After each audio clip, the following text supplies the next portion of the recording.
안녕하세요. 우리 1년에 100권 읽고 서평 쓰기 이번에 76, 77, 또 78번째 세 권을 함께 정리하도록 하겠습니다. 그렇게 하기 위해서 우선 좀 책을 한번 화면을 좀 공유하도록 하겠습니다. 먼저 섬이라는 책입니다.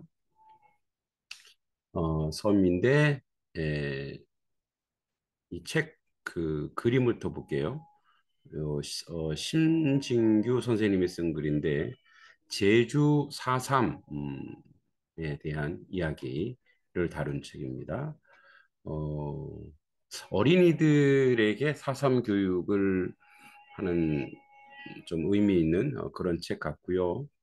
그래서 저도 몰랐지만 이 두 명의 군인이 큰 재앙을 막기 위해 상급자를 살인하는 그런 내용의 소설인데 소설이면서 사실 사실이죠. 사실 이야기. 그 내용 또 형기영 소설가의 순이 삼촌과 또 다른 감각으로 다가왔습니다. 그리고 두 번째는 우리 에, 어린이들과 이제 독서 스쿨을 하는데 온라인 독서 스쿨을 하는데 어린이를 위한 역사의 쓸모 최태성 이제 역사 작가인가요? 쓴 첫 번째 얘기입니다. 선사시대에서 남북국 시대. 그래서 역사의 쓸모.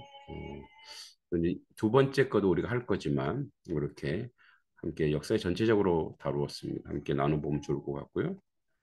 그리고 세 번째 책은 PD 출신 권석 작가의 글인데 스피드라고 하는 청소년 성장 소설, 수영을 매개로 한 성장 소설. 그래서 이분이 또 큰 상도 받았더라고요. 넥서스 경장편 작가상을 받은 내용이기도 합니다. 뭐 재밌게 읽어볼 수 있는 책입니다. 그러면 우리 먼저 음, 섬이라는 책 같이 한번 나눠보도록 하겠습니다. 제가 빌려서 읽기 때문에 도서관에 책은 있고요. 한번 이 속에 나와 있는 문장들 한번 제가 몇 문장 한번 읽어보겠습니다. 비속어가 나옵니다. 이해해 주시기 바랍니다. 이 새끼들이 너희들이 지금 무슨 짓을 저질렀는지 알아?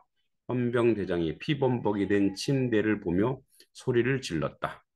비릿한 피 냄새가 안 그래도 후텁지근한 방 안 공기를 더 답답하게 만들었다. 더는 사람들이 죽게 놔둘 수 없습니다. 문상길이 공기대장을 노려보며 소리쳤다. 9페이지 있고요. 빨갱이를 잡는다며 사람들이 육지에서 섬으로 왔다. 경찰 옷을 입은 사람도 있었고 군복을 입은 사람도 있었다. 그러나 그들 옷에는 계급장이 없었다. 여름에서 겨울 사이 2천 명이 넘는 외지인이 제주도에 들어왔다. 사람들은 그들을 서북청년단이라 불렀다. 서북청년단들은 이제 북한에서 뭐랄까요, 지주의 뭐 자식들이라 그래요. 그래서 이제 빨갱이라면 아주 일을 가는 사람들이 제주도에서 양민을 학살했죠. 87페이지 보면 대찬은 나라를 지키려고 군인이 되었다. 그러나 지금 자신의 모습은 그렇지 못했다. 인민을 보호하고 나라를 지키는 군인이 되고 싶었다. 그러나 지금 그는 인민을 괴롭히는 자들을 보고 아무것도 할 수 없었다. 이거 주인공 정도 되는 이제 군인이 일제 시대에는 나라가 없어서 나라를 지키지 못했는데 이제 군인이 돼 나라를 지키려고 했지만 또 어, 군인이 되어서도 인민을 방치하고 있는 모습을 자학하는 그런 글입니다. 섬에서 만난 사람들은 모두 순박하기 그지없었다. 어쩌면 섬 사람들이야말로 해방된 조국이 둘로 갈라지고 지지 않고 온전한 하나의 나라가 되도록 안간 힘을 쓰고 있는 것인지도 몰랐다. 그들은 빨갱이라는 이름으로 잡아들이고 있는 현실이 너무도 안타까웠다. 109페이지입니다. 나는 빨갱이입니다. 잘못했습니다 하고 외치면 살려주겠다. 등 뒤에서 누군가 소리쳤다. 사내들이 낄낄대며 웃는 소리가 들렸다. 재미있는 놀이를 하듯 저희들끼리 웃고 떠들었다. 아이들은 차가운 겨울 바다에서 서서 벌벌 떨고 있었다. 바닷물이 발에 닿을 때마다 온몸에 소름이 돋았다. 그때 추위를 참지 못하고 한 아이가 소리쳤다. 나는 빨갱이입니다. 아이가 말을 마치기도 전에 바닷물에 꼬꾸라졌다. 아이는 등에 죽창이 꽂혀 있었다. 그러니까 어린 아이들의 이제 지금 좀 고등학생 되겠죠. 이제 독서 하는 공동체를 독서하는 모임에 들어가서 빨갱이다 그러고 아이들을 이렇게 빨갱이로 몰아서 죽였죠. 빨갱이를 찾는 게 아니라 빨갱이를 만들고 있습니다. 이러다가 제주도민 모두를 죽여야 하는 건 아닌지 손소나가 고개를 파묻고 울었다. 22살 나이에 마지막으로 나 문상길은 저 세상으로 떠나갑니다. 여러분은 한국 군대입니다. 매국 노예 단독 정부 아래서 미국의 지하에 한민족을 학살하는 한국 군대가 되지 말라는 것이 저의 마지막 염원입니다. 이제 여러분과 헤어져 떠나갈 사람의 마지막 바람을 잊지 말아 주십시오. 173페이지의 이야기입니다. 이제 사형 선고를 받고 그렇게 말하는 거죠. 전체 한번 서평과 줄거리를 한번 나눠보도록 하겠습니다. 제주 4.3 민중항쟁 같은 주제를 가진 현기영의 소설 순이 삼촌과 또 다른 감각으로 다가온다. 순이 삼촌은 4.3의 비극을 민중 속의 피해자의 고통에서 간접적으로 그려낸 것이라면 이 소설은 4.3을 막으려던 의로운 군인들의 처지에서 서술해 나갔다. 문상길 중위, 손선호 하사, 이 두 젊은 군인은 4.3의 비극을 정면으로 돌파한다. 자신의 지휘관인 박진경 연대장을 사살한다.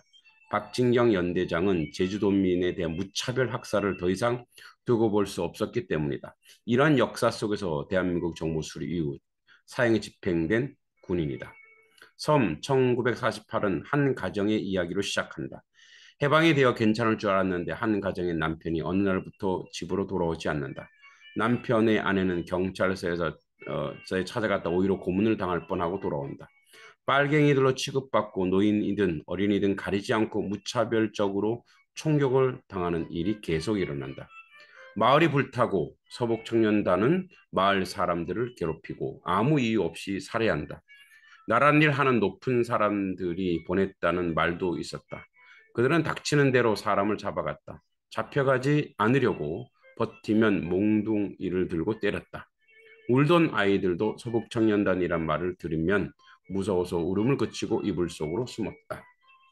당시 이승만이라든지 또 뭐 저도 목사지만 영락교회의 또 일부 청년들도 여기에 내려갔다고 합니다. 어, 빨갱이라고 해서 인권과 인격이 없는 건 아닌데 그런 어두운 역사가 우리 속에 있는 거죠. 남편을 빨갱이로 오해받고 결국엔 시체로 돌아온다. 이제 남편이 빨갱이로 오해받고 시체로 돌아오는데 마을에 뒤숭숭할 때 16살 아이들이 모여 이육사의 시를 읽다가 끌려서 그 다음날 바닷가에서 죽창에 찔려 모두 살해당한다. 이러한 비극 속에서 앞에 언급한 두 군인 문상길과 손선호는 이것을 예방하기 위해 자신과 같은 뜻을 가진 김익렬 연대장과 유격대와의 평화협정을 맺으려고 노력하나 이미 경찰 일부 군인들은 제주도민 전체를 빨갱이로 몰아간다. 그러니까 이전에 이제 이들이 살해하기 전에 김익렬 연대장은 이제 빨치산이라고 하는 그 사람들과 평화협정을 맺어서 열심히 하려고 하지만 그것이 마음에 들지 않았던 상급 부대에서 이 김열 연대장을 다른 곳으로 전출시키고 이제 여기 아까 앞에서 얘기했던 이제 이들의 그 지휘관인 박진경 아주 잔인한 사람이죠. 이 모두 다 빨개로 만드는 이 사람이 오게 되고 결국 이들은 참지 못하고 박진경을 살해하게 되죠. 이러한 분위기에서 의로운 군인 김익렬 연대장은 보직 해임당하고 악랄한 박진격 연대장이 부임하면서 제주도는 학살의 장소가 된다. 이것을 막으려고 이제 막으려고죠. 두 군인 의로운 행동을 하게 되고 결국 그들은 의롭게 죽어갔습니다. 작가는 이 두 군인의 죽음을 잊지 말고 제주 4.3 사건을 상기하여 역사가 우리에게 주는 위대한 교훈, 다시는 이런 비극이 우리에게 닥치지 않도록 잊지 말아야 말고 기억해야 한다고 웅변한다. 서북청년단 잠깐 소개합니다. 북한 사회개혁 당시 월남한 이북 도별 청년단체가 1946년 11월 30일 서울에서 결성한 극우 반공단체로 정식 명칭은 서북청년회이다. 당시 식민지 시대의 경제적, 정치적 기득권을 잃고 남한 지주 집안 출신 청년들이 주축이 돼 결성되었다. 네, 이렇게 했고요. 자, 두 번째 책은 어, 우리 어린이 위한 역사의 쓸모 어, 이제 음, 내용이 많지만 좀 한번 볼게요. 선사시대부터 남북국 시대입니다.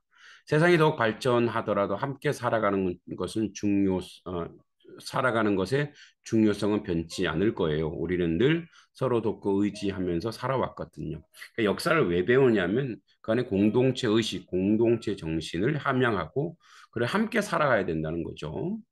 누군가 말했듯이 혼자만 잘 살면 무슨 재미있겠어요. 서로 함께할 때 우리가 바라는 행복한 인생을 더 가까이 갈 수 있답니다.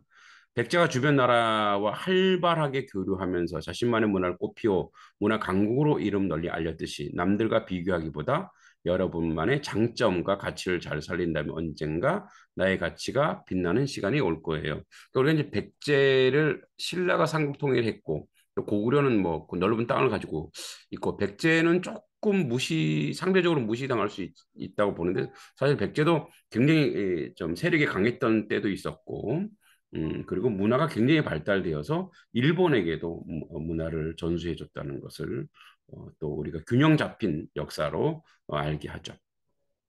역사를 보면 평범한 사람들이 힘을 모을 때 기적이 일어나곤 합니다. 중국에 맞서 싸운 고구려는 우리에게 기적을 만들어내는 법을 알려주고 있어요. 장군과 병사, 백성들의 한마음이 되었을 때 고구려 백만 대군도 물리칠 수 있었죠. 뭐 강감찬이라든지 을지문도 수당을 이겨낸 거죠. 신라 사람들은 같은 꿈을 꾸게 되었습니다. 그러나 그 꿈을 함께 현실로 만드는 사람이 필요하겠죠. 꿈을 현실로 만들어주는 건 우리 같은 사람이니까요. 이때 선덕 여왕은 눈여겨볼 두 사람이 있어요. 바로 김춘추와 김유신입니다. 이제 선덕 여왕은 이제 최초로 이제 골품제도 때문에 여왕이 되었고, 그래서 이제 우리 그 뭐죠? 석탑이죠. 목탑. 황룡사진가요? 7층 목탑이 그 나라를 상징해서 그 나라를 뭐 이렇게 통일한다. 뭐 이겨낸다. 그래서 이제 종교적으로 통합한 그런 여왕으로 눈여겨봅니다. 또 그 유명한 장보고 신라의 골품 제도에서 소외됐지만 그러나 바다를 점령하는 그런 아주 거부가 되죠. 어, 그래서 나라에서도 인정받는 사람이 됐습니다. 저는 이제 인물 중에서 제일 기억에 남는 인물은 장보고입니다. 장보고가 바라봤던 푸른 바다는 우리 앞에 펼쳐져 있습니다. 여러분도 겁먹지 말고 용기를 내서 그 바다를 건너보세요. 가능성은 누구에게나 열려 있습니다. 뭐 이제 선사시대 얘기, 선사시대 이제 문자로 기록되기 이전의 얘기다. 그래서 우리 이거 이제 우리 학생이 쓴 거예요. 초등학생이 썼는데 너무 잘 써서 제가 한번 소개해 볼게요. 선사시대에는 문자로 기록을 남기기 전의 시대를 말한다. 선사시대는 돌멩이를 도구로 사용하는 구석기 시대와 신석기 시대가 있다. 또 선사시대 사람들은 원숭이에 비슷한 모습을 하는 원신이었다. 고조선 건국 얘기를 단군신화라 부르는데 단군신화의 중요한 내용을 말하자면 한인과 한웅이죠. 그래서 뭐 곰부족과 호랑이 부족 뭐 이 얘기를 쭉 합니다. 그 단군 왕검은 재정일치 사회의 제사장이면서도 왕이었다는 것을 알 수 있죠. 또 고구려를 세운 주몽 이야기가 나오죠. 네. 그리고 어, 고려는 이제 굉장히 광개토 대왕 때 광개토란 말 자체가 이제 땅을 넓혔다는 뜻이죠. 그렇게 국경을 맞대고 막아줬다.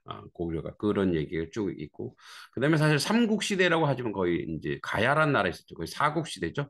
그래서 금관가야, 김수로 왕 얘기하고 있죠.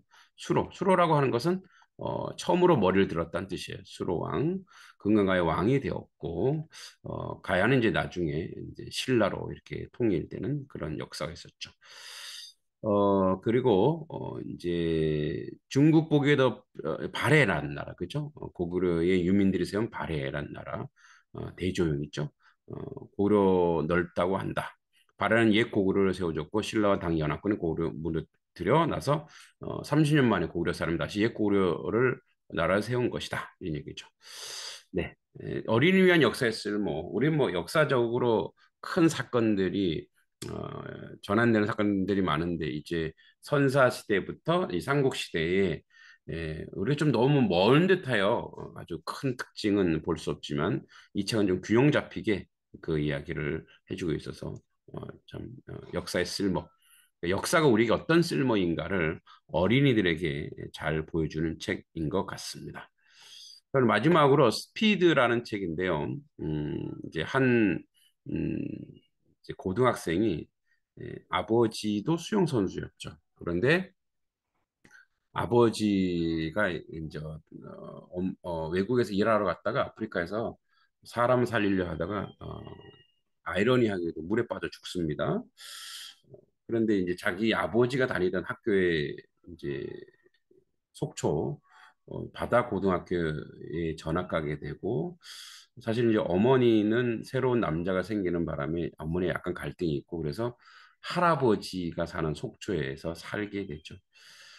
그러면서 그 안에서의 이제 아버지가 정말 최고의 수영 선수였는데 약물 파동으로 아버지가 모든 이제 수용을 접게 됩니다. 그러나 그 약물 파동은 아버지의 잘못이 아니었고 아버지를 관리하던 속초의 한 병원의 원장 선생님이 욕심을 내서 금지 약물을 집어넣었다는 거죠. 이제 그런 사실들을 이렇게 젊은 아버지와 우기라고 하는 소년의 이제 시간을 두고 있는 그런 갈등을 통해서 성장하는 그리고 이 바다고등학교가 수영에서 매일 지니까 이제 그 라이벌인 하늘고등학교와의 이제 라이벌 대전에서 3연패를 하는데 더 이상 안 되겠다 해서 이세상이 학교를 없애려고 합니다. 그때 이 우기란 친구 얘기했죠. 그 라이벌을 이기겠다. 그 다짐을 받고 그 결국은 뭐 이겼는지 졌는지는 안 나와요. 열린 결말인데 분위기상 이긴 것 같기도 하고 그런 갈등의 내용이 있다는 것을 기억하시면 되겠습니다. 자, 뭐 저는 이게 소설이기 때문에 아주 굉장히 중요한 의미가 없어서 그냥 한 줄 글들은 좀 읽어보기엔 좀 그래서 할아버지가 한 이야기 뭐 한두 문장 좀 보도록 하겠습니다. 살다 보면 생각지도 못한 일이 항상 일어나더라. 뭐 이런 이야기. 예. 음, 서두르지 마라. 내가 무엇을 잘하는지 내 자신도 모른다. 그걸 알기까지는 많은 시간과 연습량이 필요해. 지금 내 자신을 탐구하는 과정이다. 주 종목을 정하는 건 한참 뒤의 일이야.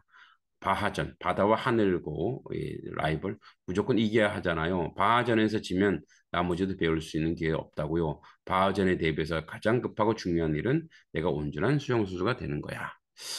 자, 뭐 한국 문학의 발전을 기하를 목적으로 제정된 이제 이거 출판사 인용 글입니다. 넥서스 경정편 작가상 2회를 맞이했다. 대상 수상자는 권석 작가의 장편 소설 스피드. 주인공 박욱이 전학 간 바다 고등학교 수영부에 들어가서 벌어지는 일들을 그린 이 소설은 존폐 위기의 수영부를 지키기 위해 고군분투하는 동시에 아버지에 대해 알아가면서 몸과 마음이 함께 성숙해가는 스포츠 성장 소설이다. 경쟁을 부추긴 시대, 수영부원들의 우정과 주인공의 성장담을 유쾌하고 건강하게 풀어내는 공감적 진경을 보여주는 평을 받고 대상을 수상했다. 뭐 그런 이야기입니다. 뭐 이거는 뭐 음, 제가 적극 추천이라기보다 그냥 저도 자꾸 요즘에 소설을 좀 쓰다 보니까 한번 읽게 된 내용입니다. 이렇게 해서 세 권 여러분들에게 소개했습니다. 도움이 되었길 바라고 또 다음에 소개하도록 하겠습니다. 고맙습니다.